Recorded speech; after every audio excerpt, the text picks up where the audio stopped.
السلام علیکم ورحمۃ اللہ وبرکاتہ۔ آج ایک ہفتہ 10 دن ہوا واٹس ایپ پر میری بات مستورات کی جماعت کے بارے میں چل رہا ہے، اور ہندوستان، پاکستان اور ملکوں کے بڑے بڑے ادارے کا فتویٰ ہے کہ مستورات کو جماعت میں نہیں جانا چاہیے۔ لیکن جو مستورات کو جماعت میں لے کے جاتے ہیں، ان سارے فتووں کو نظر انداز کر کے کسی کی بات نہ مان کے وہ مستورات کو جماعت میں آج بھی لے کے جا رہے ہیں۔ آخر کیا معاملہ ہے؟ جو اپنے آپ کو دیندار سمجھتے ہیں اور دین کا داعی سمجھتے ہیں، ان فتووں کا انکار کرتے ہیں، اس پہ عمل نہیں کرتے۔ علماء نے فرمایا ہے بے جواز فتوے کا انکار کرنا کفر ہے۔ کیا اس قسم کی نظریات پیدا کی جا رہی ہے جس میں علماء کی توہین اور توقیر ہو، علماء کی بات کو نہ مانا جائے، علماء سے عوام کو کاٹا جائے؟ کیا اس بات کی ایک تحریک تو نہیں چل رہی ہے؟ اب مستورات کے جماعت کے سلسلے میں جواز عدم جواز کی بات آتی ہے، جانا ہے کہ نہیں جانا ہے، تو اس میں بیشتر دارالعلوم دیوبند، بنوری ٹاؤن، سہارنپور، دارالعلوم وقف، بیشتر مدارس کا متفقہ فیصلہ ہے کہ عورتوں کو جماعت میں نہیں جانا چاہیے۔ پھر بھی ان کی بات نہیں مانی جا رہی، اس کے پیچھے کیا راز ہے؟ میری جانکاری کے اعتبار سے تقریباً 1450 سال کا جو زمانہ نبی کریم صلی اللہ علیہ وسلم کے بعد سے گزرا ہے، کبھی بھی عورتوں کو تبلیغ کے لیے نہیں بھیجا گیا۔ نبی کریم صلی اللہ علیہ وسلم کے زمانے میں بہت سے وفود تعلیم اور تبلیغ کے لیے بھیجے گئے، صرف مردوں کے تھے۔ عورتوں کے کوئی بھی ایک وفد تبلیغ کے لیے نہیں بھیجا گیا۔ عورتوں سے کہا گیا کہ گھر کے اندر پردے سے رہیں۔ نماز کے معاملے میں یہ نماز گھر کے اندر پڑھیں تو زیادہ بہتر ہے بنسبت مسجد کی۔ بے ضرورت عورت مرد کو نہ نکلے۔ 3 دور کو سب سے بہتر دور بتایا گیا ہے: صحابہ کا دور، تابعی کا دور اور تبع تابعی کا دور۔ ان دوروں میں بھی مستورات کو، عورتوں کو تبلیغ کے لیے کہیں بھیجنے کا ثبوت نہیں ملتا ہے۔ باطل کا یہ ایجنڈا ہوتا ہے کہ جہاں کسی چیز کو کرنا ہوتا ہے، عورتوں کو آگے کر دیا جاتا ہے۔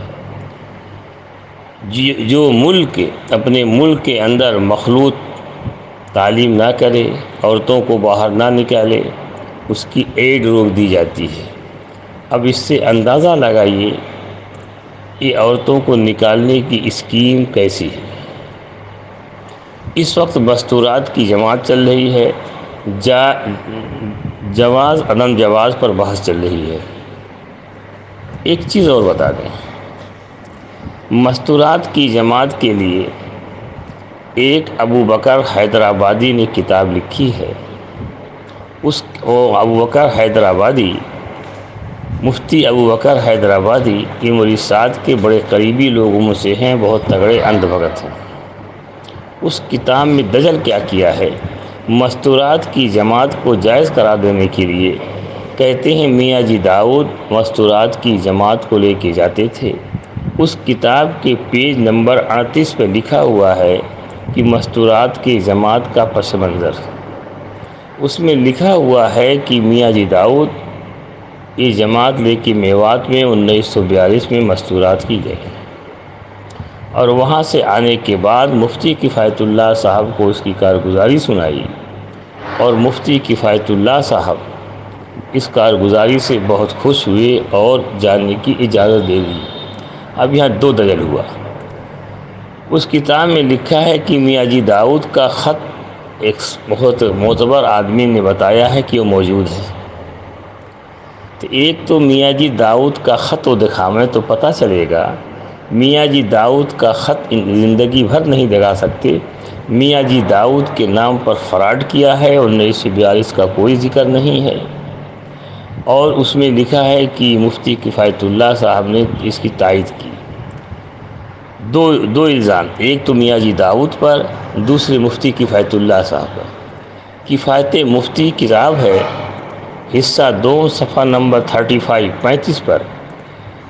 اس میں مفتی کفایت اللہ صاحب نے لکھا ہے کہ عورتوں کو جماعت میں کسی قیمت پر نہیں جانا چاہیے۔ اور مولانا الیاس رحمۃ اللہ علیہ 3 مرتبہ گئے مفتی کفایت اللہ صاحب کے پاس، انہوں نے انکار کر دیا۔ تو جب مفتی کفایت اللہ صاحب انکار کر دیے اور کفایت مفتی میں ہے نہیں جانا چاہیے، تو مفتی کفایت اللہ صاحب کیسے مستورات کی جماعت کے بارے میں یس کر سکتے ہیں؟ دوسرا الزام مفتی کفایت اللہ صاحب پہ لگایا ہے، اور پہلا الزام میاں جی داؤد پہ لگایا ہے۔ یہ انہوں نے مستورات کی جماعت کے بارے میں کتاب لکھایا ہے۔ یہ دونوں چیزیں فراڈ ہیں۔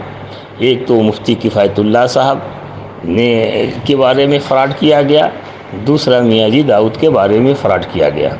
اب آئیے، مولانا الیاس صاحب 3 مرتبہ مولانا مفتی کفایت اللہ صاحب کے پاس گئے، انہوں نے منع کر دیا۔ مولانا یوسف صاحب کے پاس گئے، انہوں نے کہا مضرت زیادہ ہے، نفع کم ہے، نہیں جائے گی۔ اب کہتے ہیں کہ میاں مولانا انعام صاحب کے زمانے میں طے ہوئی۔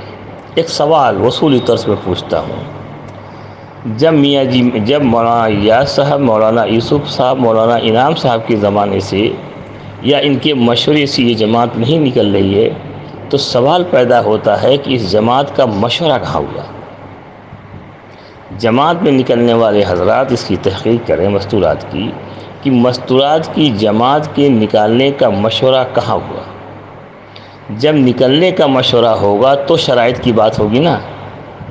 اب یہاں سے کہا کہ نظام الدین سے مستورات کی جماعت کے نکالنے کی شرائط طے ہوئی ہے، تو جب جماعت کے نکالنے کا مشورہ ہی نہیں ہوا ہے تو شرائط کہاں سے طے ہوئی؟ یہ باطل کے ایجنٹ لوگ، یہ کچھ علماء کے پاس جو بیچارے سیدھے سادے تھے، ان سے کہا کہ نظام الدین سے یہ شرائط طے ہیں، ان شرائط کے اعتبار سے جماعت نکالی جائے۔ یہ بڑے بڑے ادارے نے تو پہلے انکار کر دیا تھا، لیکن جو ایک مفتی سے بیچارے نہیں سمجھ پائے، تو ان شرائط کی بنیاد پر انہوں نے کہا کہ احتیاط کے ساتھ گنجائش ہے۔ یہ ان کا انفرادی رائے ہے۔ تو یہاں میرا 2 سوال ہے۔ پہلا سوال یہ ہے کہ مستورات کی جماعت کا مشورہ کب ہوا؟ وہ مشورے کے امیر کون تھے اور مشورے کے اراکین کون تھے؟ مولانا الیاس صاحب کے زمانے میں طے ہوا، مولانا یوسف صاحب کے زمانے میں طے ہوا، یا مولانا انعام الحسن صاحب کے زمانے میں طے ہوا؟ مولانا انعام الحسن صاحب کہتے تھے میں تو لکیر کا فقیر ہوں، میں اپنی طرف سے کوئی بات نہیں کر سکتا۔ تو سوچنا چاہیے کہیں یہ استدراج تو نہیں ہے، یہ باطل کی سازش تو نہیں ہے کہ عورتوں کو گھر سے نکال کے تبلیغ کیا جائے، جس کی کہیں مثال نہیں ملتی ہے۔ تو میرا سوال یہ ہے کہ مستورات کی جماعت کا مشورہ کس دور میں ہوا اور کب ہوا، اور اس میں امیر کون تھے جماعت کے جو مشورہ چل رہا تھا، اور اراکین کون تھے؟ پہلا سوال۔ اور دوسری چیز ہے کہ جب یہ ثابت نہیں ہے کہ یہ مستورات کی جماعت میں جانا ہے، تو شرائط اور کہاں سے پیدا ہوئی؟ شرائط کس نے طے کیا؟ مثال کے طور پر جیسے ہم کو بمبئی جانا ہے، تب روٹ کے بارے میں ہوگا کہ بھائی کہ کون سے روٹ پر جانا ہے، اور راستے کے بارے میں ہوگا پانی نہ پینا، کسی سے بحث نہ کرنا، تو شرائط تب ہوتی ہے۔ جب بمبئی جانا ہی نہیں ہے تو شرائط کیا طے ہوگی؟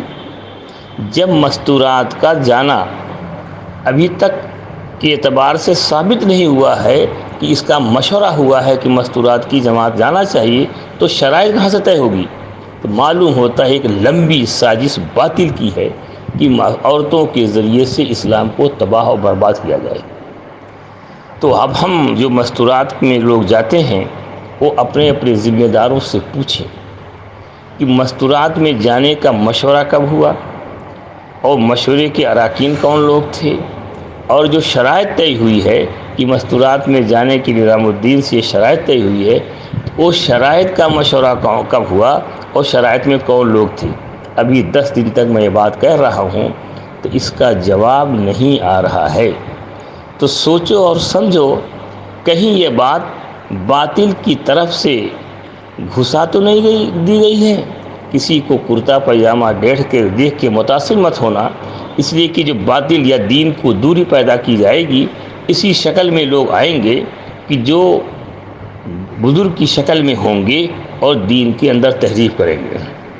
دارالندوہ میں نبی کریم صلی اللہ علیہ وسلم کے خلاف جو سازش چل رہی تھی تو اس میں شیخ جو آیا تھا ابلیس، وہ اسی شکل میں آیا تھا۔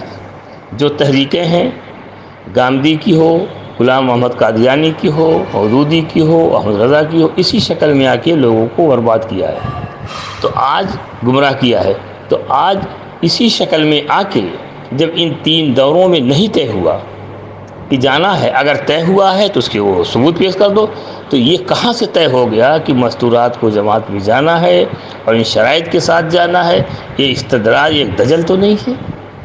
اب جب جانا طے ہوگا تب فتوے کا جواز اور عدم جواز کا فتویٰ پوچھا جائے گا کہ مستورات کا جانا اب طے ہو گیا ہے، تو اب جانا جائز ہے کہ نہیں جائز ہے اور کس شرائط پر جائز ہے، اس کے بعد کا یہ نمبر آتا ہے۔ یہ بات کہاں سے چل گئی ہے یہ آج تک پتہ نہیں چل پا رہا، لہذا اس کو سوچو اور سمجھو، کہیں باطل کی لمبی اسکیم تو نہیں ہے، اور یہ اسکیم مولانا الیاس صاحب کے زمانے سے شروع کر دی گئی، اس میں کامیاب نہیں ہوئے، مولانا عیسو صاحب کے زمانے سے داخل کرنے کی کوشش کی، اس میں کامیاب نہیں ہوئے، اور مولانا انعام صاحب سے بھی یہ ثابت نہیں ہے کہ مستورات کی جماعت کے جانے کا مشورہ ہوا، تو یہ اسکیم کہاں سے چلی ہے اور کس کے ذریعے سے چلی ہے؟ سوچو اور سمجھو، کہیں نبی کریم صلی اللہ علیہ وسلم کے دین کو برباد کرنے کی کوشش تو نہیں کر رہے ہو؟ کہیں یہ تمہارا کام استدراج تو نہیں ہے؟ کہیں دین کی شکل میں کہ دین کو برباد کرنے کی کوشش تو نہیں کر رہے ہو؟ لہذا علماء کا ساتھ پکڑو۔ اب کچھ لوگوں نے علماء سے مشورہ فتویٰ پوچھا تو سارے مستند ادارے نے کہا کہ مستورات کو جماعت میں نہیں جانا ہے، تو ان اداروں کے فتوے کو کیوں نہیں مانتے ہو؟